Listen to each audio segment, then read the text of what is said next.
যতবার হিজরতের কথা আমরা আলোচনা করব, যতবার হিজরি সনের কথা উল্লেখ করব, যতবার হিজরি সনের গণনা করব, যতবার হিজরি সনের স্মরণ আমাদের আসবে, হিজরি সনকে কেন্দ্র করে হিজরতের স্মরণ আসবে, ততবার আমরা ভেতর থেকে এক অবর্ণনীয় প্রেরণা, সাহস, স্বপ্ন আমরা দেখতে পাবো।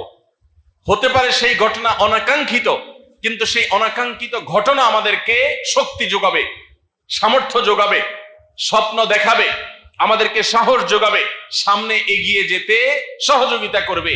আর সেজন্যই মুসলমানদের শুধুমাত্র আনন্দে উদ্দোলিত হওয়া, মুসলমানরা শুধুমাত্র গৌরব গাথা দিয়ে তারা খুশি থাকা, এটা মুসলমানদের জীবনের প্রধান বিষয় নয়। বরং মুসলমানদের জীবনের প্রধান বিষয় হলো যে তার জীবনের সঠিক পথ চলতে যাতে তাকে অনুপ্রেরণা যোগায়, সাহস যোগায়, শক্তি যোগায়, সামর্থ্য যোগায়। এরকম বিষয়গুলো আমাদের জীবনে বেশি প্রয়োজন।